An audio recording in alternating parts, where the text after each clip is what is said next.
Hello everybody and welcome back to the channel.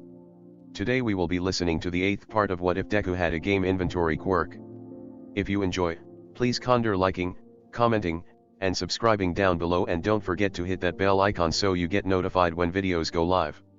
Now, without further ado, let's get into the video. Chapter 29. The press conference was swiftly put together and scheduled for Saturday, the day after the practical exam. Shouta picked at his tie, the formal wear feeling supremely uncomfortable. Did we really have to dress up for this? I feel like my hero costume would have been perfectly fine after a quick wash. Nezu sighed, riding on Vlad's shoulder. In a crisis like this, it is best to appear professional. Your hero costume, even if cleaned, is far from that. I am aware that you are uncomfortable, but it is a necessary evil. Shouta groaned, before standing upright. Fair enough. Where's the blonde buffoon? Vlad grunted. Last I checked, he was laid up in the infirmary. The ice spike from the kid did a number on him, and he's been coughing up blood ever since. Even bulking up puts him in extreme pain. He doesn't have the strength for something like this. Shouta swore under his breath. He has a bad habit of not being available when he's actually needed, doesn't he? Nezu hummed. Unfortunate, but workable. We must simply be careful with how we respond. Shouta sighed and walked towards the door. Let's just get this over with so I can check on Yayorozu. He opened the door, and the three heroes were immediately bombarded with a flood of questions from the reporters sitting below the stage. They ignored the crowd as they made their way to their designated seats. Nezu sat in the middle of the long table, with Shouta on his right and Vlad on his left. After a few more seconds of shouting, the principal raised his paw, and the crowd fell silent. I must request that you save your questions until after we finish explaining. Miraculously, the crowd stayed silent, and the mammal nodded, glancing around the room. As I'm sure you've all heard, one of our hero course students attacked another student and two of his teachers yesterday during a final exam. What you probably have not heard is that the student in question was Todoroki Shouta. Murmurs rose up, and Shouta flashed his quirk to silence them. Nezu continued, I will preface this by saying that, due to our focus on the motions of the League of Villains, we made a gross error and did not look deeper into the mental health of our students. I assure you, we will be giving this issue much more attention going forward. Suddenly, the ground rumbled, and the entire conference hall was suddenly covered in a thick layer of ice, holding everyone in place. As the reporters and heroes struggled, a familiar voice rang out, really? Because from what I've experienced, heroes don't actually care for their masterpieces. They only care about how much damage we can do. Shouta scowled as Todoroki strode through the now obliterated doors at the back of the room. Unfortunately, before he could do anything, the teen waved his right hand, and another thick layer of ice covered his body, solidly trapping him in place. Kid, what the hell are you doing? Todoroki strode forward, his right hand wreathed in flames. The ice covering the lenses of the reporters' cameras melted as the teen passed, and Todoroki stopped in the center of the room, with every camera trained on him. Well, I did say that our conversation deserved a larger audience. Who better than a crowd of reporters to ensure the truth gets out? The vultures muttered to each other, and one brave reporter asked, what truth? Todoroki smirked evilly. Why, the truth about Endeavor. Dabi jumped. What the hell? Shouto continued, you may protest, oh, but Endeavor is the number 2 hero. What possible secrets could he hide? Many. The truth is far scarier than the lies you feed yourselves to stay content. You've all seen my scar. I've been to many a gala where at least 10 people would comment on it. But not once did anyone ever ask how I got it. If they had, maybe the situation could have been resolved more peacefully. But it's too late now. Dabi couldn't help but let a grin slip onto his face. No way. This can't actually be happening. Shouto turned to face the cameras and crossed his arms behind his back. Where to begin? Well, I suppose it's only fair to start at the earliest point I can think of, my mother. That's right, Endeavor actually married. Surprised? I don't blame you. The bastard kept it private, and for good reason, it was a quirk marriage. He paid my mother's family a hefty sum to marry their daughter, all because of her quirk. She had a strong ice quirk, a complement to his own. And he wanted to have a child with her who would have a perfect mix of the two, The perfect Quirk to realize his goal of surpassing All Might. Dabi grinned wider. That's it, kid. Expose him. The first child was a failure, or so I'm told. Tuya was his name, but I never knew him much. Supposedly, his quirk gave him flames hotter than Endeavor's, but a resistance to cold. The second child, my sister Fuyamai, was also a failure, possessing an ice quirk. The third child, my brother Natsuo, was deemed the biggest failure of all. If you looked into his records, hard to find as they may be, you would say that he possesses a temperature resistance quirk. You'd be wrong. Natsuo is entirely quirkless, but Endeavor would be damned if word got out that he'd fathered a null. Dabi chuckled as the bastard's secrets were finally revealed for the world to hear. Yes.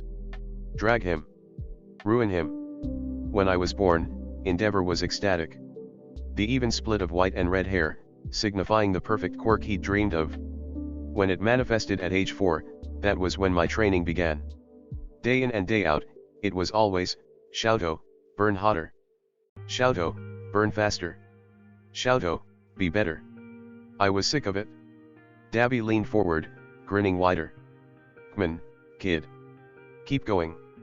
My mother didn't fare very well. Seeing Endeavor constantly driving his oldest and youngest children to exhaustion through overtraining, while simultaneously ignoring his other 2 children, it strained her. You may wonder why you've never heard of her. Well, that's probably because she's been locked in a mental hospital ever since I was 6. Why? Because, in her deranged state, she mistook me for my father and poured boiling water over the left side of my face. I asked Endeavor where my mother was. He said that he'd sent her away for hurting me. I got angry with him. I blamed him for her actions. I was right, of course, but he would never agree with that. After all, how could the most powerful fire hero ever be wrong? Preposterous. So, the training continued. My older brother died by burning himself alive with his own quirk. Dabi winced. The training only got harsher. I got into the hero course at UA through the recommendations exam, but Endeavor wasn't happy. Why? Because I was 5th in line for consideration. The only reason I was accepted was because one of the top 4 had declined his offer. As my schooling continued, Endeavor only became more displeased. I kept getting outdone in academics and hero exercises by my inferior classmates. I didn't win the sports festival, not even getting to the tournament. Throughout my internship, I was disrespectful for refusing the fire he'd gifted me. You think Endeavor's harsh as a hero? Well, he's even worse to his kids. Of course, as time went on, he got worse. My failures only fueled his annoyance, which came back at me tenfold. It became an endless cycle of pain. I came into school with bruises and aches which adversely affected my performance, and my poor performance irritated Endeavor, which only made his training over the weekends harsher. Harsher training meant more bruises and aches, which meant poorer performance, which caused even harsher training, and so on. You can probably see how that might wear a person down. The final straw was during my practical exam yesterday. My worthless partner kept insisting on trying to hold me back by strategizing and working together. Shouto spat on the floor below the camera. Disgusting. She should have learned her place and stayed on the sidelines, rather than get in the way of actually strong people. It's pathetic how UA deemed her the top student of 1A over people who far outclassed her in strength. Creati, the everything heroine, my ass. She's a nobody, a weakling taking the place of someone far stronger. Dabi frowned. Okay, that's going a little far. I can respect dissing Endeavor, but this. Evidently, Eraserhead agreed, because the hero's eyes were blazing with rage.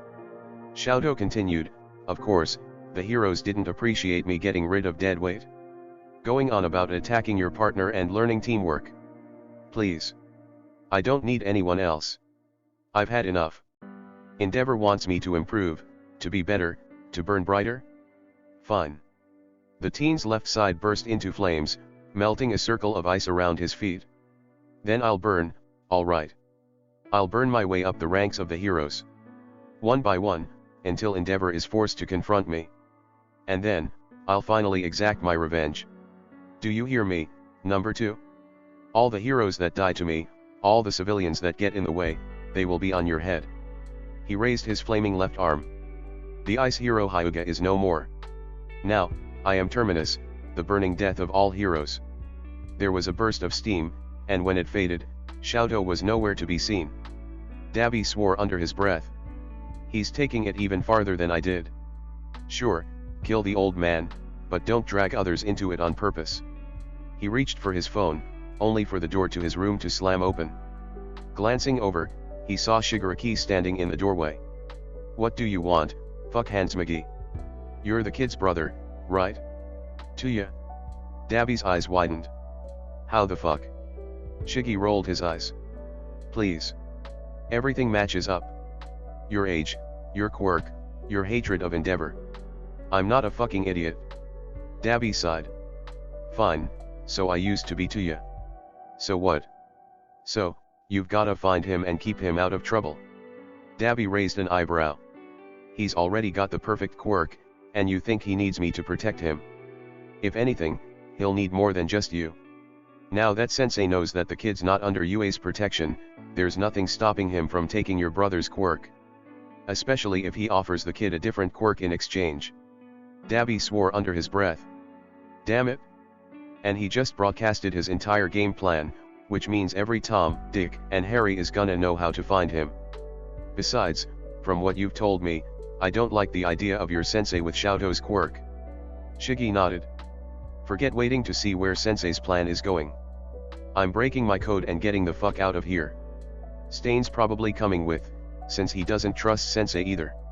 Dabi huffed. You better not be planning on leaving me behind, asshole. Izuku stared at the TV, now turned off after Todoroki's message. Damn it all.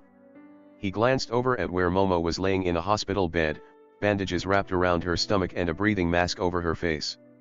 The heart monitor beeped rhythmically, and her vitals were steady, but low. Bad luck, I guess. He probably would have snapped at anyone, and you just happened to be the closest person to lash out at. The door swung open, and Aizawa-sensei walked in, still bundled up after Todoroki's hijacking of the press conference. Midoriya. I'm surprised you're still here. Izuku chuckled weakly. What, can't I be worried about my vice rep? Aizawa-sensei shrugged. Fair. I just wasn't expecting you to be this worried. Or be away from your little gang for this long. The hero snorted at Izuku's shocked expression. Seriously?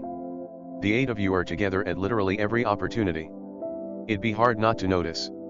Izuku sighed. I guess that's fair. He looked back at Momo. It's just.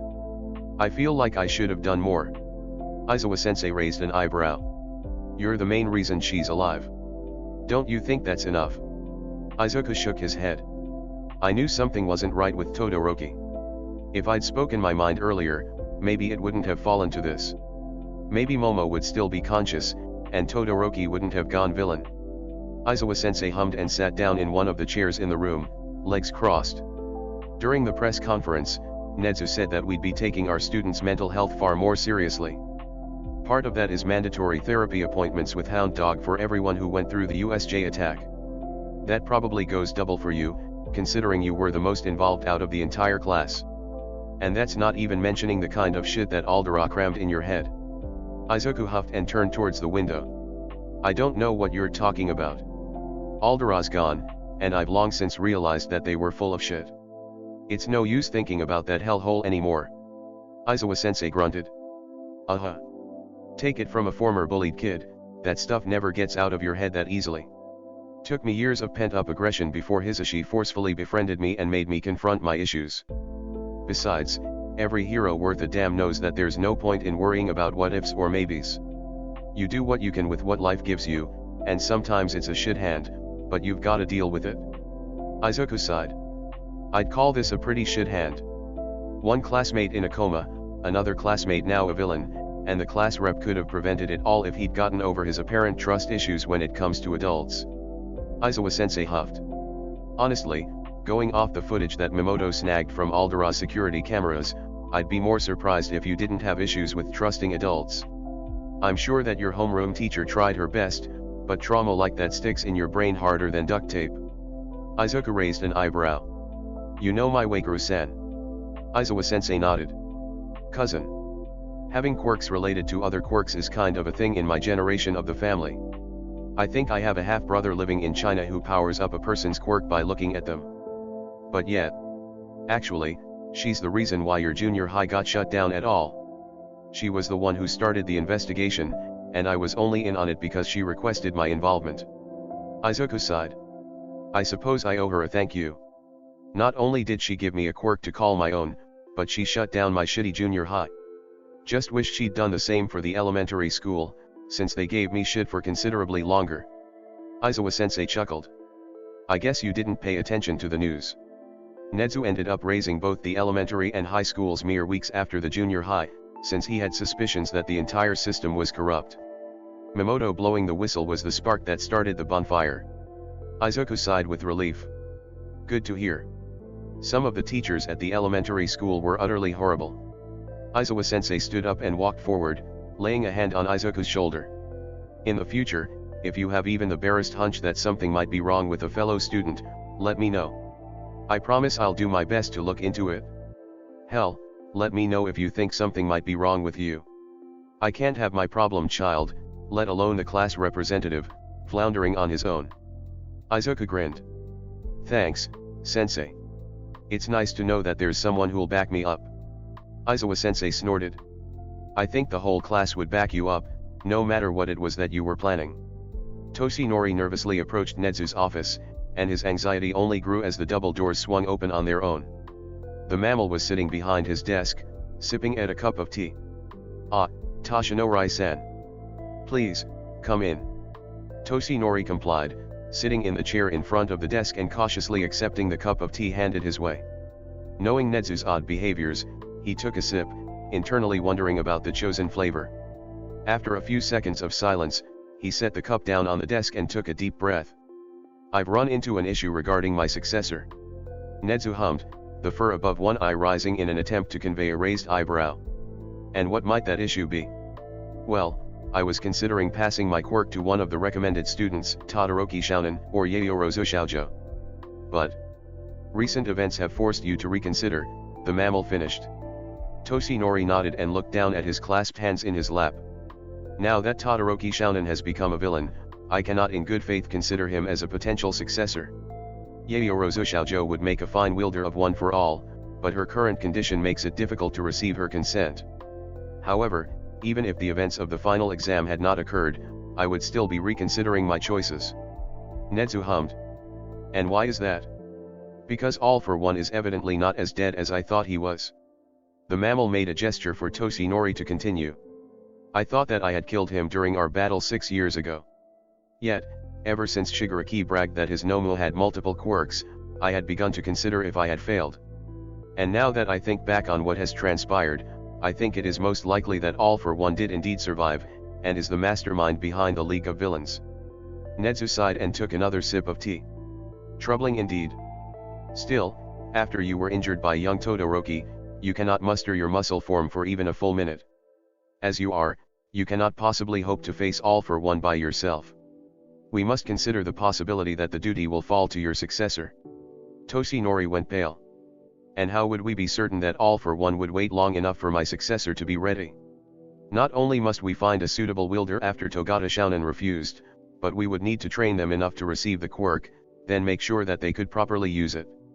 We do not have that time. Nezu hummed, before setting his cup of tea down on its saucer. In that case, we have no other option. We must inform Eraserhead. Toshinori swallowed. Is that wise? The more people that know of this, the more people that are in danger. You know this, sir. Nezu nodded. That is true. Having All for One as an enemy is incredibly dangerous. But you must also consider that simply being a hero is just as dangerous, if not more so.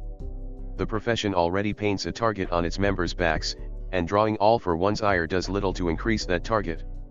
Besides, when facing an enemy who relies on quirks, it is no doubt useful to have an ally who can disable quirks. No. Toshinori shook his head. Defeating All for One is the duty of the wielder of One for All. This is my fight, and my fight alone. Nezu sighed. Toshinori, that line of thinking nearly killed young Aiza. What makes you think it would serve you any better? Toshinori froze, the color draining from his face as the truth set in. The mammal continued, if anything, You are the only one who should not be part of this fight. With your injuries, you would be more of a hindrance than a help. Yes, you could certainly provide your experience, but as things stand, we do not possess a reliable method of wielding the strength of one for all in this battle. Toshinori nodded weakly. I understand, sir. In that case, what should we do? Nezu opened his mouth to respond, only to pause when his computer beeped. That's odd. I wasn't expecting any visitors at this time. Who could be at the front gate? The mammal pulled up the security feed on his monitor, and his eyes grew wide. Toshinori carefully walked around behind the desk, and he immediately understood. Standing by the gate were Shigaraki Tamura, Kurogiri, and a burned man that he recognized from Neomesa's rants as the vigilante/villain Dabi. Shigaraki walked forward, but then did something unexpected. He pressed the intercom button. Sensei's a dick, and I'm breaking my code. Where do we sign up to take his ass down? Chapter 30. Tamura grunted as he was shoved into a chair in an interrogation room, Quirk suppressing handcuffs on his wrists. Geez, you really know how to treat your guests, huh? Eraserhead glared down at him. Why should we believe you? For all we know, this could be a ploy to get you within UA's walls to take us down from the inside. Tamura's side. Kurogiri. File. The misty bartender nodded, reaching into his coat and retrieving the manila folder they'd assembled before leaving the bar. He laid it open on the table and slid it over to the hero. If you are skeptical, call your employer. He will verify that this information is accurate. Nezu dropped out of a vent in the ceiling, immediately striding over and hopping up onto the chair to get a good view of the folder. No need to call me, I'm already here. He quickly skimmed through the visible pages, tail twitching with every line. After a few seconds, the mammal closed the folder and clasped his paws, setting them on the table. Well, it seems your information is indeed accurate. May I ask why you're defecting? Tamura huffed. Sensei's a bastard who made me kill my family by giving me an uncontrollable quirk. Then he tried to brainwash me into being a tool of death and destruction. I was never his successor, just another pawn on his weird-ass chessboard. Dabi grunted. I was only a villain to piss off Endeavor. Then my kid brother did the same thing, only he made himself a huge target for both sides, and I don't want to sit back and let him lose his life, or his quirk. Kurogiri sighed. I do not even know who or what I am anymore. Tamura grunted. Slap some quirk cancelling things on him. Should get rid of the mist over his face.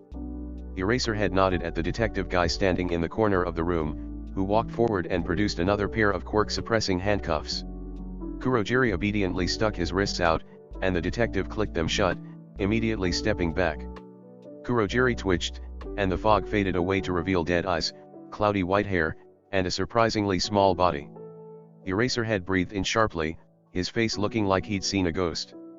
No. No, it can't be. I saw your corpse. Tamura huffed. Either he's a Nomu made from a dead body, or he wasn't as dead as you thought. Eraserhead grabbed Tamura's hair. Is it reversible? Tamura grunted with pain. I don't fucking know. I'm not the fucker who makes the damn things. The hero's grip tightened.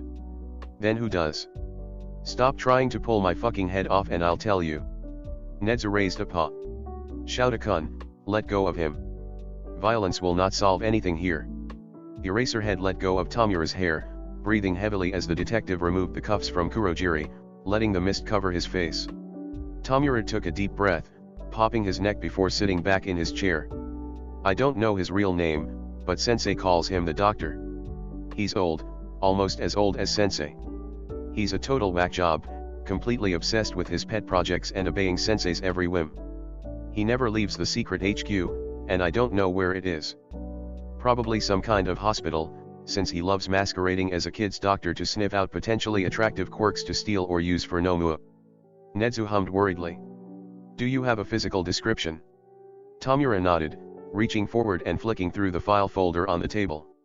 Kinda short, bushy white mustache, bald head, and he always wears funky yellow goggles that look like gears. Eraserhead grunted, scanning the file on the doctor. You might not know his real name, but do you know any aliases he might have used? The more info we have on this guy, the better. Dabi hummed. I think he might have used Musutafu General Hospital as a scouting position about 10 to 15 years back. Player 2 poked his head in the room. Did somebody say Musudafu General Hospital? Eraserhead glanced at the kid. Problem child, what are you doing here? Player 2 huffed, walking into the room and looking at Tomura. Figured you might want someone who speaks his language. And maybe another head to bounce ideas off of. He glanced down at the file on the doctor, and he raised an eyebrow. Bald, bushy mustache, and goggles. Sounds a lot like Dr. Tsubasa to me. Nedzu hummed. You knew him? Player 2 groaned. Knew him. Loathed him for a good 6 years. The bastard misdiagnosed me as quirkless. That, and his grandson was one of my primary bullies during elementary school, up until he vanished between 3rd and 4th year. Wonder what happened to him. Tomura hummed. Grandson, eh? Did the kid happen to have some kind of wing-based quirk? Player 2 raised an eyebrow. Yeah, he had bat wings. But he was a chunky little shit, so he never could fly all that well. Why? Tomura sighed. I think the doctor turned the kid into a Nomua. One of the ones he gave us for Hosu, actually. The yellow one with the gas mask. The old fart was always proud of that one, something about a personal connection or some shit. Player 2 went pale. That's just sick. Tomura nodded. He really is. Bastard never calls anyone by their name, only by their quirk. It's the only thing he cares about, aside from sensei. Player 2 huffed. If he cared so much about quirks, then why did he have a history of false diagnoses? According to the doctor that looked at me when I was older, Dr. Tsubasa would always say that a person's quirk was much weaker than it actually turned out to be. Tomura grunted. Probably did that so they'd be easier for sensei to steal. Player 2's eyes widened. Your sensei can steal quirks. Eraserhead rounded on the kid. Midoriya. You are not participating in this.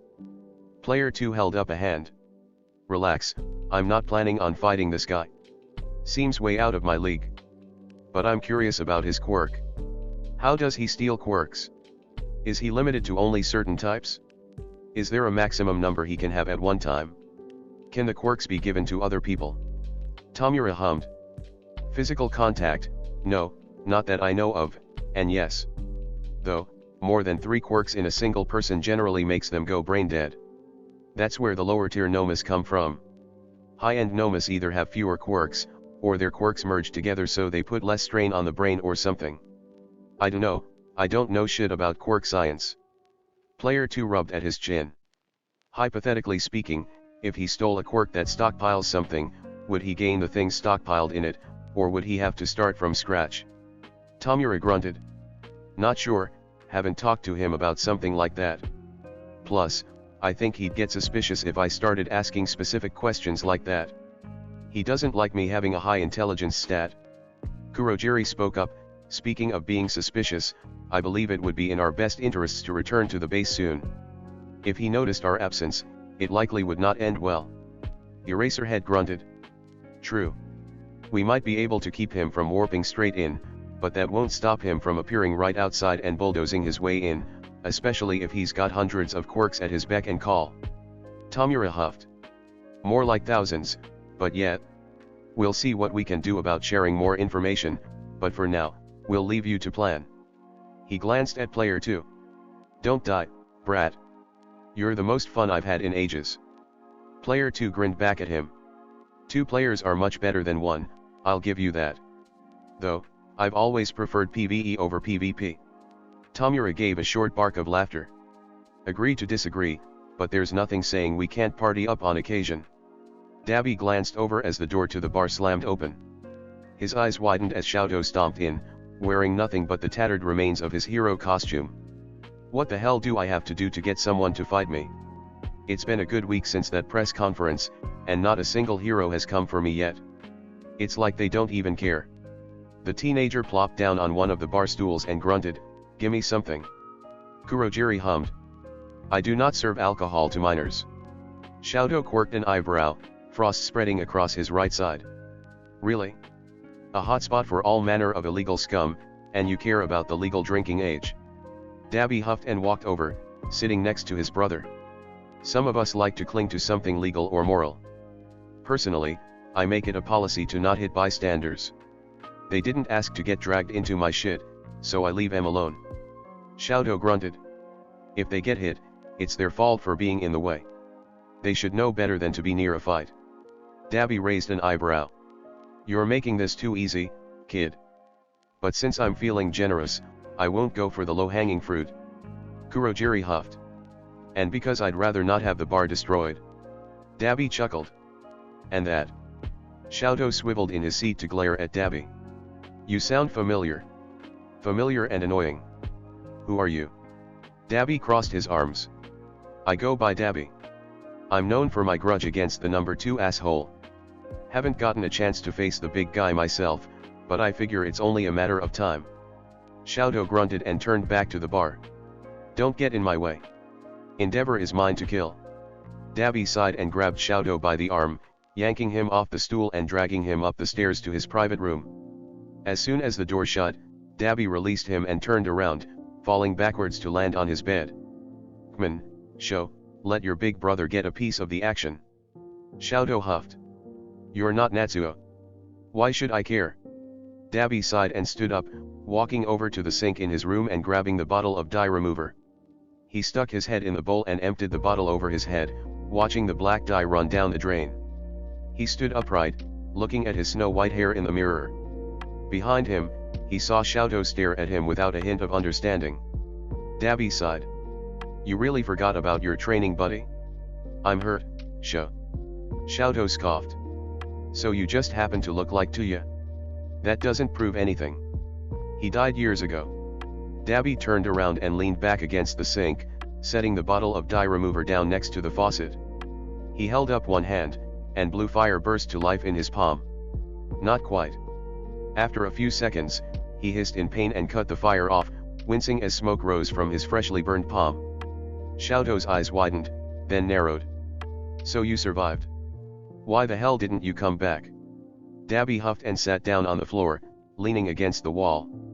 I'd had enough. I wanted out, and being assumed dead gave me an exit plan. Can't risk showing my face at the house when the old man might see me. Though, I think Mom knows I'm not dead. I haven't exactly been subtle, since I keep leaving her favorite flowers in a jar on her windowsill. Fuyamai seems convinced, but I think Natsuo is skeptical. Xiaodo grunted. So, you've seen Mother recently? Dabi raised an eyebrow. What, you haven't? Xiaodo scoffed. I wanted to. The bastard always told me no. Said I couldn't afford to be distracted by her. Dick. Dabi nodded. Definitely. Though, you're being a dumbass. Xiaodo scowled, right side frosting over. Excuse me. Your grudge is with Endeavor, right? So why drag everyone else into your little tantrum? Xiaodo huffed. Well, focusing solely on annoying Endeavor like you've been doing clearly isn't enough to get his attention. So I'm going to carve a path through Japan right into his face. I'll destroy everything, until he's forced to confront me. And then I'll take my revenge. Maybe if there's anything left of him once I'm done, then you can extract your own pound of flesh from his carcass. Dabi scoffed. Uh-huh. And if that was your plan, then how come I haven't seen much burning recently? For that matter, why come here? Xiaodo grunted. I've made attempts. I put up ice spikes in various parts of Musudafo as bait, but nobody really paid them any attention, just left them there until they melted on their own. I needed to get the attention of the heroes, and these people are in their crosshairs. What better way to get noticed than to be near the infamous League of Villains? Dabi crossed his arms. So, you're planning to join up? Xiaodo let out a short bark of laughter. Don't be ridiculous. I don't need anyone else, they just drag me down. I'm just using the hero's watch on the League to get them to notice me by proximity. Once I've got their attention, I fully intend to work on my own. Dabi huffed. Uh-huh, like that's ever worked out great for anyone. Xiaodo raised an eyebrow. Seems to work for All Might. Dabi scoffed. He only gets away with it because he can level city blocks without breaking a sweat. Endeavor always preaches about not needing help. And yet he drags the flaming sidekickers with him just about everywhere. Admit it, he may be a bastard, but he's not an idiot. He knows his weaknesses, so he hires sidekicks that can help cover those areas. Xiaodo huffed. I don't have weaknesses. I have the perfect balance of fire and ice. Dabi grunted. Go challenge Eraserhead on your own and see how well that works out for you. Shouto got up from the floor. Fine. I will. He'll be the first to die. And if his students try to get in my way, then they'll fall, just like their teacher. Izuku waved out the window at Mom standing in the parking lot, as the bus drove through a gate in the barrier of UA that immediately closed behind them. As they headed off towards their destination, Izuku turned around and slumped down in his seat. While the class would normally be extremely chatty, the bus was silent, thanks in large part to the two distinctly empty seats.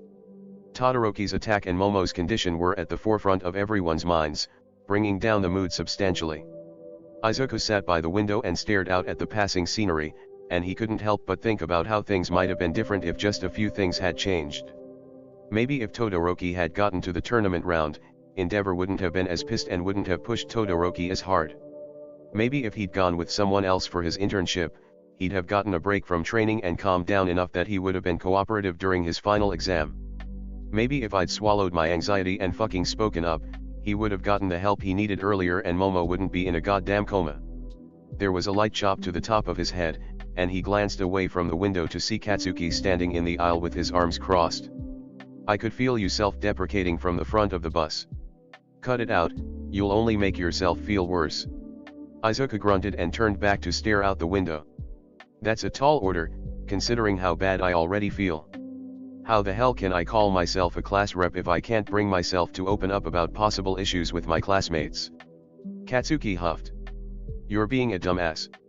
Izuku whipped around to glare at him, but Katsuki's expression didn't waver. You heard me. You're so busy beating yourself up about what could have happened, you're not thinking about what will happen. Shit went down. That's life. Now suck it up and start preparing for what's gonna happen next, yeah. Izuku sighed and took a deep breath, letting a small grin slip onto his face. Thanks, Kat. You always know how to put things in perspective. Katsuki grinned. Not a problem. A couple hours later, the bus slid to a stop on a cliffside overlooking the forest below. Normally, the class would have been muttering about the sudden stop, but with everything that had happened, they were on guard the minute their feet hit the dirt. Once everyone was off the bus, a nondescript black car emerged from around a bend, coming to a stop right by the bus. The back door on the passenger side opened, and Izuku's eyes widened as he recognized the two heroines that stepped out. Huh. Wasn't expecting half of the wild pussycats. Okako nodded. Probably my favorite hero team, to be honest. Normally, I'd be fangirling, but something doesn't feel right. Izuku grunted. On instinct, he turned to ask Momo's opinion of the situation, only to suddenly remember that she was still in a coma back at Yue's infirmary. The self-loathing returned in full force, and he nearly missed Mandalay saying, "You'll be staying at our summer lodge over at the base of that mountain." The pieces fell into place. The entire class exchanged glances, before falling into a series of rudimentary stretches. Pixie Bob hummed in approval. Good instincts. Heroes have to always be ready for anything. Multiple glares were sent her way, and Aizawa-sensei winced. Maybe ease up on lines like that. Todoroki snapped because he wasn't allowed to rest, so they're a bit on edge at the moment. Mandalay hummed in sympathy. Gotcha. I'll let Ragdoll and Tiger know once the kids get moving. Izuku raised his arms high and leaned back, feeling his various joints pop in succession. Right 1A, listen up. I'm temporarily appointing Katsuki as vice rep. If I'm not around to give orders, look to him, got it? He nodded at the various sounds of confirmation. Good. Let's get moving. As one, the class charged towards the rail lining the cliff edge and jumped over, sliding down the steep incline towards the forest floor below. Once their feet hit the grass, they were off, weaving through the trees and tossing out observations and advice. The earth shook, and a huge beast rose up from the ground. Immediately, Katsuki blasted in and blew it into clumps of dirt. Pixie Bob's quirk. Don't let your guards down. Right. Class 1A limped into the clearing about 4.5 hours after leaving the bus. Mandalay clapped appreciatively and walked forward from where she had been standing by the doors to the main lodge. Impressive. We were expecting you to take 6 hours at best. Aizawa-sensei huffed. They've seen firsthand how dangerous their opponents can be. They've been pushing themselves, and the absence of their two classmates only spurred them harder. Pixie Bob made an imitation of a purring noise. How sweet. Do I sense a potential mate in one of them? She glanced over at Izuku and licked her lips.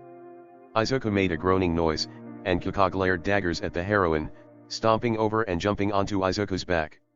He immediately brought his arms around to hold her up. Taken. Pixie's gaze shifted to Katsuki, and the blonde snorted. Gay, and fucking proud of it. She looked at Hitachi, who scoffed. Terminally gay. Kirishima coughed into his fist. Pen, but I'd rather aim for someone my age. Kaminari gestured at himself. Does this not scream disaster gay? Itza sighed. I believe I am asexual. Besides, I would rather not get into a relationship with an adult. That would be quite awkward. Aoyama stuck his arm out and let the hand flop down. Satoru rubbed at his neck and pulled out a cupcake keychain with the asexual pride flag as the wrapper.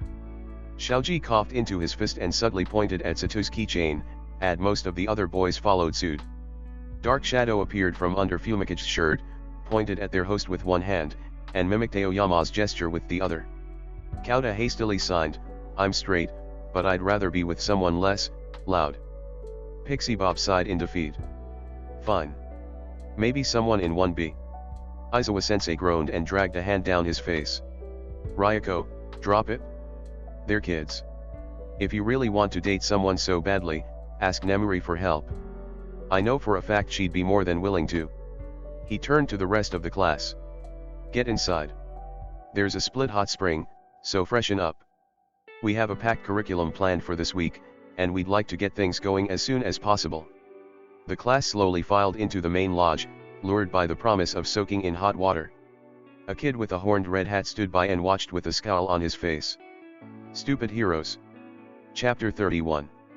After a quick soak, 1A filed out into the clearing that held the main lodge. Aizawa-sensei stood there with his hands behind his back, satisfied with their response time. Good. Being able to clean up quickly is an essential skill for a hero. Now, the reason we're holding this training camp is for something not entirely beyond our control. After Todoroki's broadcast, there's been a rise in villainous activity, and the HPSC wants more boots on the ground. As such, they're allowing first years to take the provisional license exam, and they've made it mandatory for first years at UA, both 1A and 1B. I'd rather you wait until second year like normal, but as it stands, we've got to make sure you're ready for the exam in the fall. Izuku sighed. Wonderful. So, what's the plan? Simply put, intensive quirk training. He tossed a familiar-looking ball to Katsuki. You got 705.2 meters at the start of the year, right? The blonde nodded wordlessly. Try throwing it again. Katsuki grinned and wound up a pitcher's throw, his arm coming forward and letting off a massive explosion. The ball soared through the air, but it fell back to earth much quicker than Izuku had expected. Aizawa-sensei grunted and held up a familiar device. 709.6 meters. Mutters rose up from the class, only to fall silent when Aizawa-sensei cleared his throat. Here's the thing, you've all made leaps and bounds in the past few months, but most of that has been technique and physical prowess. We haven't spent all that much time developing your quirks themselves. This training camp will rectify that. Quirks are like muscles, the more you strain them, the faster they grow. As such, this camp will be spent pushing your quirks to their limits. Of course, going with the muscle analogy, you'll also have breaks during the evening to let your quirks recover. Izuku nodded. Makes sense. You tear your muscle fibers to make them grow back stronger, but if you keep tearing them every day, they don't have the opportunity to heal, and you won't make any progress. Aizawa-sensei nodded. Exactly. Since this is UA, expect it to be plus ultra, but I have faith that you'll get through it. Don't let me down. Get a good night's rest, hell starts tomorrow. Hell was accurate. By the time dinner arrived on the first day, Izuku wanted nothing more than to collapse on his sleeping bag and clock out. Aizawa-sensei and the Pussycats had put together various exercises designed to strain each student's quirk individually. Katsuki was standing next to an oil barrel filled with hot water to activate his sweat glands and make him sweat harder, which he would then detonate all at once to acclimate his shoulders to the recoil of his explosions. There was another oil barrel full of water that went unused which, according to Pixie Bob, would have been for Todoroki's training regiment. Zero knelt on the edge of a cliff and was continuously producing his tape from both elbows, improving his capacity, speed, and strength. Okako was constantly running up and then tumbling down the incline leading to said cliff to decrease her body's reaction to her quirk. She was sharing a portable toilet with Aoyama, who was constantly firing to increase his body's durability against his naval laser. Kirishima and Ajiro were sparring, the latter only using his tail against the former's hardened limbs. The idea was that the constant impacts would strengthen both quirks simultaneously.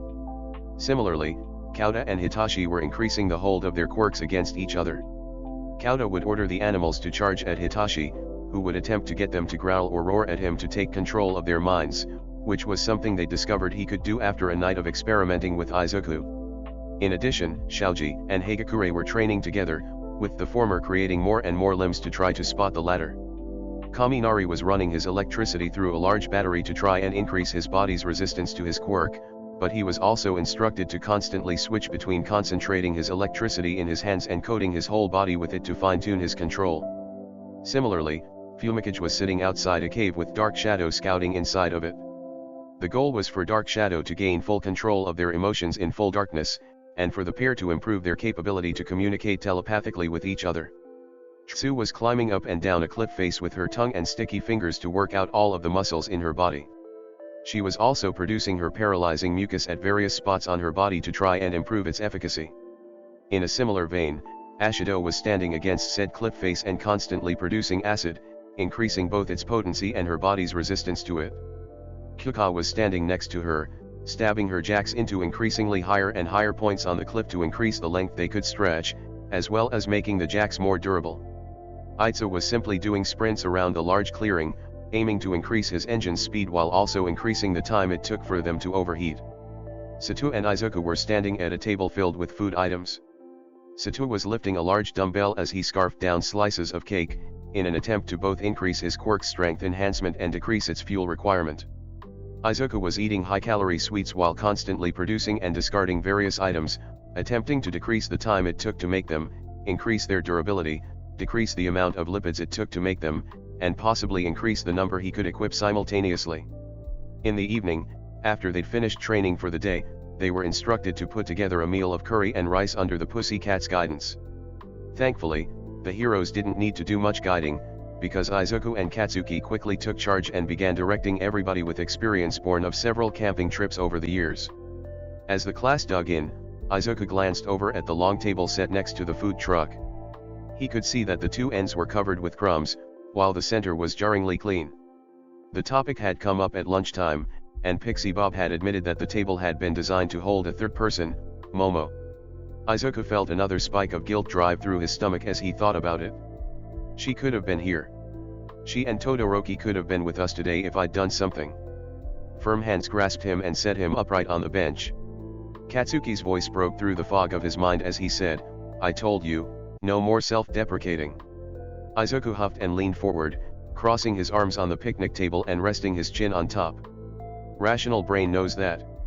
Emotional brain can't help but wonder about what-ifs. And rational brain hates emotional brain for being stupid. Izuwa-sensei huffed and ruffled Izuku's hair.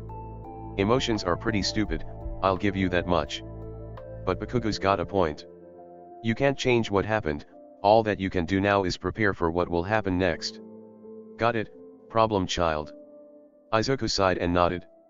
Right, sensei. Shouto crossed his arms and stared down at the lights coming from the forest in the valley below. Disgusting. They laugh and joke as if nothing has changed. As if my absence means nothing. Dabby grunted from behind his kid brother. Or maybe they're trying to cope with your absence. There's no way to know, is there? Shouto huffed. Whatever. It doesn't matter. They won't be feeling anything but the chill of death once I'm through with them. Compress twirled his top hat in his hand. Do not forget, young Terminus, that Shigaraki has ordered that the Midoriya boy be brought to him alive. Shouto scoffed. Your orders, maybe. I'm not part of your Vanguard action squad or whatever you call it. I'm here to exact my own revenge. After all, they were part of the problem, Eraserhead pushed me just as much as Endeavor did, and the rest of the class constantly challenged my superiority. And I don't care if my vengeance gets in the way of your precious orders. If you happen to spirit Midoriya away before I get to him, Whatever. He matters little to me. But if I happen to find him before you do, then nothing is going to stop me from killing him. Aside from his own strength, Dabi thought. But I'm not dumb enough to say that out loud while I'm in glacier range. Shouto glared down at the valley below. Soon, my revenge will begin, starting with all of you. Izuku hummed to himself as he and Katsuki walked through the forest. So, what kind of scares do you think 1B is gonna have ready for us? The blonde snorted. Ready for you, more likely. I don't get scared that easily. Izuku smirked. Do I need to remind you about the time I convinced you to watch me play Five Nights at Freddy's? Katsuki shuddered. That fucking game still gives me nightmares. But it's designed to be terrifying. I doubt 1B has anything in that league. Suddenly, there was a rapid-fire thudding sound, and a tree slowly crashed to the ground a few feet from the trail. An ominous wind blew through the trees, quickly accompanied by maniacal cackling. Katsuki said nothing, but his grip on Izuku's arm tightened considerably. Izuku grinned slightly, before scanning the surrounding area. The bushes ahead rustled, when a disembodied head came flying out of the darkness at them. Katsuki shrieked and latched onto Izuku's arm like a koala, hanging there while Izuku stood completely still. The head stopped cackling and started giggling, and Izuku chuckled as he recognized Tokage Setsuna, codenamed Lizardy. Howdy. Tokage pouted. Aw, you could have been at least a little scared. Izuku snorted. I've stared down all of Resident Evil, Dead Space, and FNAF without breaking a sweat. That was puny in comparison. Tokage sighed, her head floating back towards the tree line. Fine. Guess I'd better warn the others that they should focus on Blasty. Doesn't get scared easily, my ass. Katsuki snarled and raised his right hand threateningly, but Tokage just cackled as her head disappeared into the shadows. Izuku smirked and patted Katsuki on the head as the blonde extracted himself from Izuku's arm. Fine. They get points for shock value. But now I'm prepared for the next one. Izuku rolled his eyes, and they continued along the path. The ominous wind continued blowing, but the two of them steadfastly ignored it. At least, up until the point that it began to smell like smoke. Izuku's head whipped up as the horizon began to glow blue, a stark contrast from the dark night sky. Shit. Something's gone wrong. Katsuki huffed. Probably a prank from 1B gone bad. Izuku shook his head. Nobody in 1B has a quirk that produces blue fire, not by themselves, at least. And the only person who theoretically could is currently stuck at the lodge for remedial lessons. Katsuki's eyes narrowed. Icy Hot's flames aren't blue, as far as I know. So this is someone else. Loud clapping sounded from above, and Izuku and Katsuki whirled on the spot so that they stood back to back. A voice called out, incredible. Truly, UA raises nothing but the best. Both in strength and intelligence. Glancing up, Izuku saw a man dressed in a yellow coat and a top hat with a feather in the brim. His face was covered by an ornate monochrome theater mask, and he held a white cane with a yellow grip in his left hand. I've heard rumors about you. Mr. Compress, am I right? The villain chuckled, his cane slung over his left wrist. Indeed. Peerless heir of the greatest thief of all time. Of course, one cannot survive for very long on his own. As such, the wise thief knows when to make friends. Izuku swore under his breath. You joined up with the League, didn't you? Mr. Compress bowed gracefully. Quite so. However, the League is not alone here tonight. We have been graced by the presence of a new villain, one who insists that he works alone to achieve his goals. One who proclaims himself the end of all heroism. Izuku's eyes narrowed. And where might he be? Mr. Compress sighed dramatically as he twirled his cane in his grip. Oh, I do believe he said something about finding a good vantage point over the entire display, so as to more easily find his targets. If you were anyone else in your class, I would suggest finding somewhere to hide. He is merciless and intent on killing anyone who crosses his path. However, given the prowess of the two of you, I would recommend facing him soon to minimize casualties. Katsuki grunted. And why the hell would you care about casualties, you damn villain? Mr. Compress chuckled. My dear boy, I may be a villain, but even I have my standards. Many in our Vanguard action squad make it a point not to kill bystanders, but the one who works alone is determined to leave massive amounts of death and destruction in his wake. And sadly, a Destroy Japan does not make a fine stage for us performers. Izuku nodded. Understandable. Though, it would seem there's something you're not telling us. Mr. Compress leaned on his cane, despite standing on a branch several meters off the ground. You see, we technically have orders to bring back a certain student alive. However, said student is one of our best hopes for stopping the lone wolf in our midst. As such, I have decided that I will hold off on his capture until such a time that the destruction of this area has been thwarted, after which I will attempt to fulfill my orders to the best of my ability. Izuku grunted. Shigi wants his player too, whatever. He turned to Katsuki. I'll go stop our former classmate. You get back to the lodge and warn the others. He glanced back up at the villain. We'll handle you later. Mr. Compress bowed gracefully. I accept your challenge. Kauta backed up towards the path that led to the lodge as a figure emerged from around a bend in the mountainside. Who the hell are you? What are you doing at my secret hideout? The figure stared down at him. Mouthy little brat, aren't you? No doubt you're getting along swimmingly with that Bakuga bastard. Having fun disrespecting your superiors, boy. Kauta scoffed.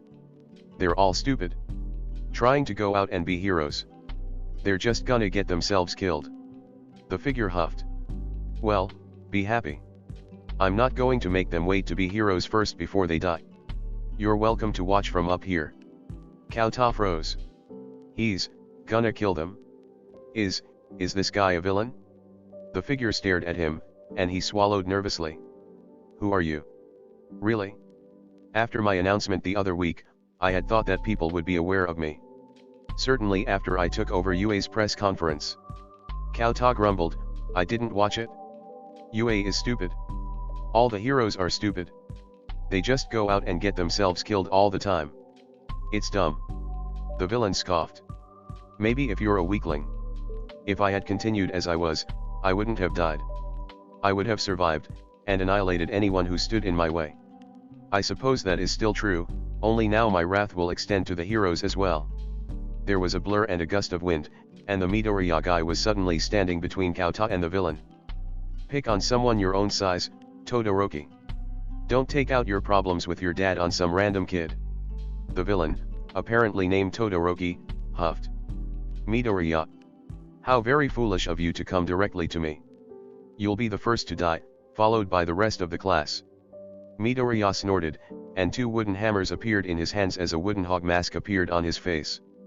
Clearly, you didn't pay attention to my performance during the tournament. Todoroki shrugged. Irrelevant. You cannot possibly hope to match my level of power. Midoriya glanced back at Kauta. Kid, run. Get to Mandalay and let her know that villains are attacking the camp. I'm counting on you. Kauta took a few steps backwards, before turning on his heel and running down the path to the lodge. Why am I listening to him? He's just going to get himself killed like an idiot. Izuku heaved a mental sigh of relief as the kid fled down the path towards the lodge, before focusing his attention back on his former classmate. The two-tone teen huffed. I thought heroes were supposed to keep civilians out of the line of fire. Yet you sent him towards my primary target. You're a fool, Midoriya. I'm surprised UA allowed you to stay in the hero course when your intelligence clearly isn't up to par. Izuku scoffed, gripping his hammers tightly. You seem to be operating under the assumption that you're going any farther. I'm stopping your reign of terror before it has a chance to go anywhere. Todoroki sighed, frost forming over the tattered remains of his hero costume. Foolish. My quirk is unstoppable. A weakling like you can't possibly hope to match me. Honestly, UA should have cut the dead weight before the year even began. You and that girl are nothing but hindrances to the school's reputation. Something in Izuku snapped. What, nearly killing Momo wasn't good enough? You just had to go and insult her when she's in a coma, huh? Todoroki huffed. Good. She won't be able to get in anyone's way like she tried to do to me.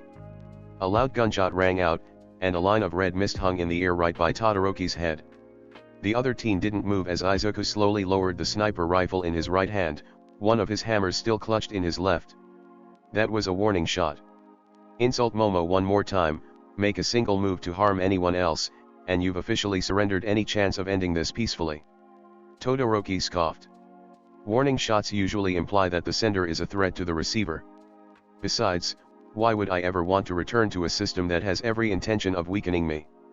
Always wasting time with strategy this and collateral damage that. Ridiculous. All that matters is that I destroy my opponent. Everything else is trivial. Izuku sighed and dropped the machina, picking up his other hammer as the rifle disintegrated. I tried diplomacy, but if you're going to be a stubborn bastard, then force will have to do. Todoroki huffed as frost spread across his right side, forming a patch of ice on the ground beside him. Go ahead. Defy me. You're nothing but a pebble in the way on my road to vengeance. Izuku's eyes blazed coldly. You picked the wrong thing to say. I've been called a pebble way too fucking many times before. The thing about pebbles, though, is that they're more than capable of causing damage when given enough velocity. And this pebble's about to launch itself at your face at Mach 5. Ice burst forward, trapping Izuku within a glacier. Through his prison, he could hear Todoroki scoff. Please. All obstacles in my path will suffer the same fate, frozen and tossed aside as I continue forward. Izuku's eyes narrowed, and his hammers shifted. The ground rumbled, and fire burst to life, incinerating a vertical hole in the glacier before spreading outwards, sending shards of ice flying in every direction. Todoroki hastily threw up a wall of ice to protect himself, only to grunt with surprise when Izuku smashed through in an instant. Wanna bet? His left hammer swung forward, ramming into Todoroki's face. Izuku roared, and Todoroki was sent flying off the edge of the cliff, backflipping uncontrollably through the air as he sailed over the tops of the trees. Not wasting a second, Izuku summoned his extreme gear under his feet and took off, chasing after his former classmate. I'm gonna show you just how much of a pebble I really am. Chapter 32. Shouta sighed as he stepped out of the lodge, leaning against the double doors and staring up at the night sky. I should get Vlad a gift basket for having to deal with Monoma this past semester. Now he knows what it's like to have a problem child. His attention snapped to the tree lean at the sound of rapid footsteps, and the Izumi kid burst into the clearing. Big trouble. Villain. At my secret base. The green kid is fighting him. Shouta's eyes narrowed. What does the villain look like? Ratty costume, split hair, burned eye. Shouta swore under his breath. Fuck. He raised his voice to address the other students standing by for their turn on the trail. Everyone, get inside. Todoroki is currently up on the mountainside. Midoriya is currently holding him off, but Nezu knows how long that'll last. Immediately, the kids started moving towards the lodge in a hurried yet orderly fashion.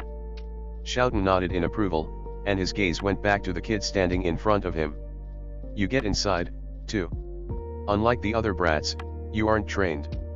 If the villain gets into the lodge, stay behind my students. They aren't letting anyone touch you without going through them first. The kid ran inside, just as Bakugo burst from the tree lean. Bad news. We've got villains in the area. Shouta's blood ran cold. More than one. Bakugo nodded. Izuku and I ran into one while we were on the trail, and he basically told us that there were more of them. Half and Half is here too, but he's working alone. The one we ran into said that he wanted Todoroki's destructiveness out of play so he could have a better stage or some shit, but once Icy Hot is down, they're coming after Izuku. Shouta hummed. Alright. Get inside. I'm going to go support Midoriya as best as I can. There was a grunt from around the corner, and Shouta dropped into a defensive stance as Dabi rounded the corner. I personally wouldn't recommend it. You're currently Shouto's primary target, so showing up would only make him angrier. Let the bean handle him. Also, just a heads up, we've got a couple nutcases in the squad. I personally don't like M, but Shigi's boss wanted them. Muscular and Moonfish, to be precise. Bakugo's eyes narrowed. And why the hell should we believe you? Shouta held a hand out to the side. Bakugo, get inside. Now.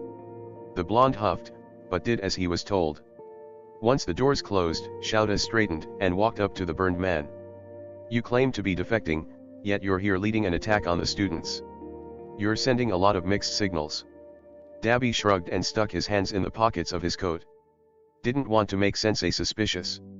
We're going along with his plans for now, but when the opportunity presents itself, we're gonna make our big turn. Shouta grunted. Alright. Aside from Todoroki, Muscular, and Moonfish, what else do we need to be aware of? Dabi huffed. The blonde kid was right, once Shoto's down, we move in to complete our objective. Shiggy was the one who ordered that Midoriya be left alive, but I'm not sure I like the idea of the kid being anywhere near Sensei. In any case, once the hindrance is out of the picture, we're gonna have to go in ourselves to keep up appearances. Don't hold it against me if I end up injuring any of your kids. I won't be aiming for kill shots, but I gotta make my allegiance look believable. The others would be more than happy to go all out, but most of them are Stain fans, so we got him to convince them not to go too hard. We'll hold off on charging in until Shoto isn't in the picture, so I recommend gathering your brats while you've still got a chance. Shouten nodded. Understood. Thanks for the warning. Dabi grinned. Thank me by finding a way to take out Sensei. I don't like the idea of him sticking around in the shadows plotting who knows what. Not to mention, he basically bred Shiggy for his own purposes. That never sits well with me. Before Shouta could ask what the hell that meant, Dabi faded into the shadows of the trees, just as Pixie Bob burst out of the ground. Eraserhead. What's going on? Two of your kitties dropped the game and split up. She paused and glanced around the clearing. And where are the other kitties? Shouta grunted. Todoroki is here, along with several other villains. Midoriya's holding him off, and I want to go help support, but I'm currently Todoroki's main target. Our priority is getting the remaining students inside the lodge. Where's Ragdoll? Tiger climbed out of the tunnel that Pixie Bob had left behind. She's posted in a clearing halfway along the trail, at a table with the tags for the students. Last I checked, Mandalay was heading out towards her, but we haven't heard anything back from either of them yet. Shouten nodded. Understood. Fan out. 15-degree difference between the three of us. Pixie Bob in the center, Tiger on the right, me on the left. We need to be far enough apart to cover as much ground as possible, but close enough that we can support each other if necessary. The two heroes nodded their understanding, and the three of them sprinted into the trees, spreading out and glancing around frantically. You'd better be safe out there, Hellspawn. Izuku's world was nothing but flashes of white-blue ice and red-orange fire. Every one of Todoroki's ice spikes was met and evaporated by a swing from his masked hammer. The surrounding trees had all been destroyed by this point. You know, for being the burning death of all heroes, I'm not seeing a lot of burning on your end. Todoroki scoffed. The bastard wants me to be the #1 hero using his fire. So I'll throw it back in his face by becoming the #1 villain with only my mother's ice. His pitiful power will be relegated to counteracting frostbite, and nothing else. I'll prove that I don't need him. Izuku sighed, before sidestepping an ice spike and lunging forward. Todoroki's eyes widened as Izuku closed the distance in seconds. One of his hammers swung forward, slamming right into Todoroki's stomach. Fire burst to life, and the other teen was sent flying into the side of the cliff, leaving an impact crater about twice his height in the mountainside. Izuku spun one hammer in his grip. You know, that's a really stupid way of thinking about your quirk. Todoroki scowled. You dare insult me? Izuku huffed. Think about it, Todoroki. You're deliberately discarding half of the power available to you. Do you really think you'll be able to accomplish anything if you only use half of your full strength? Heroes and villains can't half-ass anything if they expect to keep going. Todoroki's eyes narrowed. You know nothing of strength. You are nothing. Nobody. You have no background, no history, no power. Izuku gripped his hammers tighter. Background isn't everything. All might came from nowhere, and yet he rose up to become the greatest hero of his generation. Todoroki grunted. A single outlier does not change the facts. Only those born with power are worth anything. Everyone else is their pawns, to do with as they please. I was born with all of the power in the world. You, meanwhile, were born with nothing, so you are nothing. Simple as that. Izuku sighed and shook his head. You sweet summer child. Nothing is ever as simple as that. Todoroki peeled himself off the cliffside, frost forming on his right side. Enough talk. You will be the first to die. But don't worry, I'll send the rest of those failures to join you shortly. Starting with that horrible excuse for a teacher. Ice burst from his right foot, surging across the ground. Izuku brought one arm back while holding the other across his chest. The hammers caught fire, and Izuku spun on his heel, a tornado of flame roaring to life around him. Fire met ice, and the air exploded. Izuku dug his feet into the ground and just barely kept himself from being flung into a miraculously surviving tree. Todoroki was sent flying back into the mountainside, deepening the impact crater from before. The area stood still for a few seconds, before Todoroki crumpled to the ground, unconscious.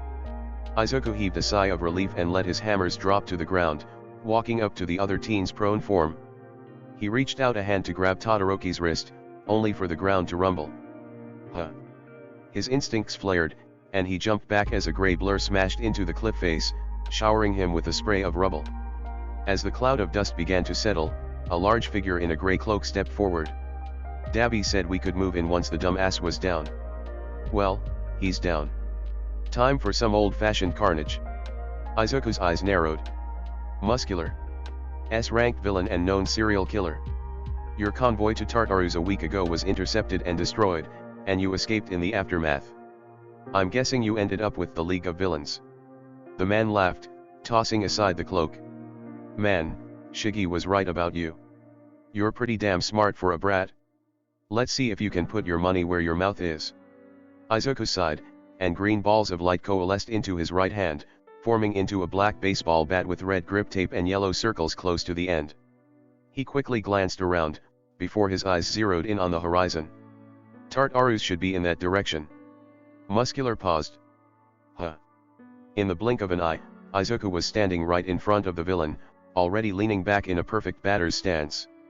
Give the Hikatankaiers my regards. The bat swung forward, and a loud smash rang throughout the area. Muscular was sent flying, streaking through the night sky at near sonic speeds. Izuku let the bat fall onto his left shoulder in the follow-through, raising a hand to his forehead and peering at the rapidly retreating form of the villain. Yeah, that'll do. Suddenly, his world turned bright blue. Etsuhiro chuckled to himself as he picked up the marble containing the Midoriya boy, stowing it in an inside pocket of his coat, before turning to the prone form of the Todoroki boy. My, you're a troublesome one. What to do, what to do? Black mist swirled into existence next to him, and Etsuhiro turned to see Kurogiri standing there with an unreadable expression. Sensei has ordered that the Todoroki boy be brought to him. I suggest that you compress him for now, so that it will be easier to transport him to the bar. Etsuhiro sighed, before stepping forward and tapping the boy's arm. The body vanished, and in its place sat a light blue marble. Etsuhiro plucked it from the ground, turning it in his fingers. Such a shame, isn't it? So much talent, and yet he insists on wanton death and destruction. Kurogiri huffed. We should hurry. Sensei is not feeling very patient right now, and I'm certain he will be upset when we return without Ragdoll. Etsuhiro hummed. Is that so? Well, I certainly have no intention of upsetting him any further than that. Dabi grunted as Kurogiri appeared in the clearing behind him. I take it we're done here. The misty villain nodded, opening a warp gate. Indeed. It is time for us to take our leave. Dabi grinned, only to turn at the sound of footsteps. Eraserhead burst into the clearing, eyes locked on the two of them. Dabi raised a two-fingered salute to his forehead. Sorry, Eraser. I'd love to stick around, but Shiggy's got us on a tight schedule. See ya. He stepped backwards through the warp gate, his breath hitching as the hero dove forward, capture scarf twisting through the air towards Dabi's face.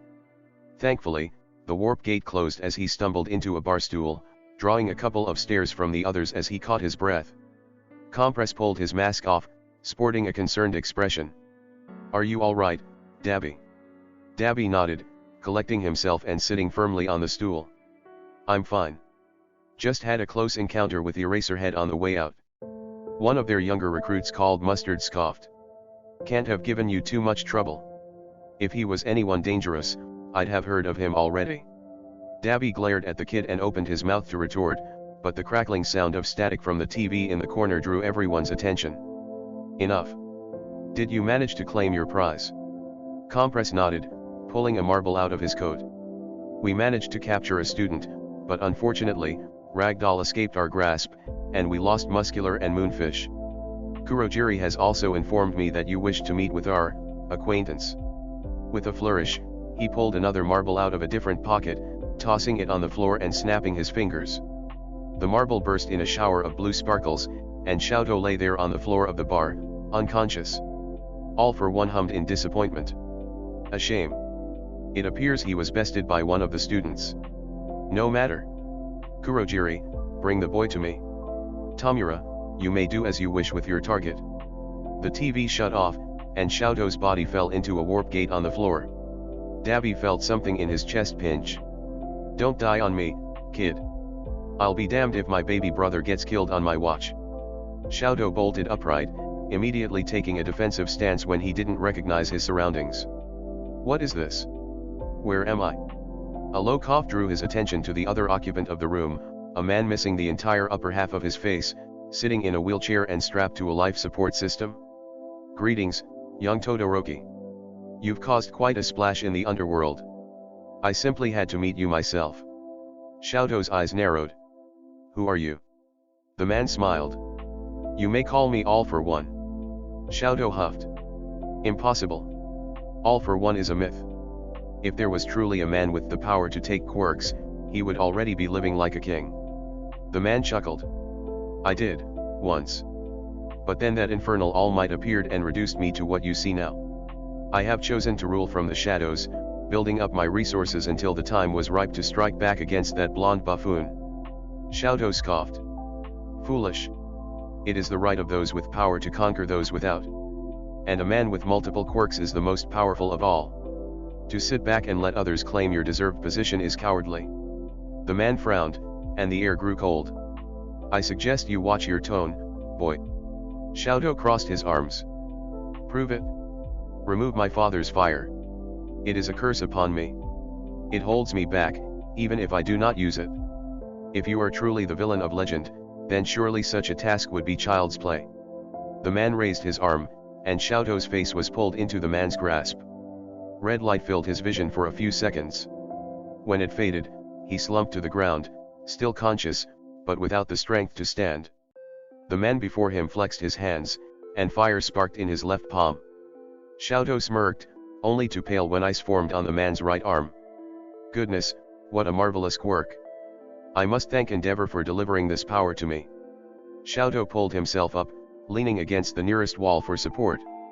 What is the meaning of this? I instructed you to remove his fire, not her ice.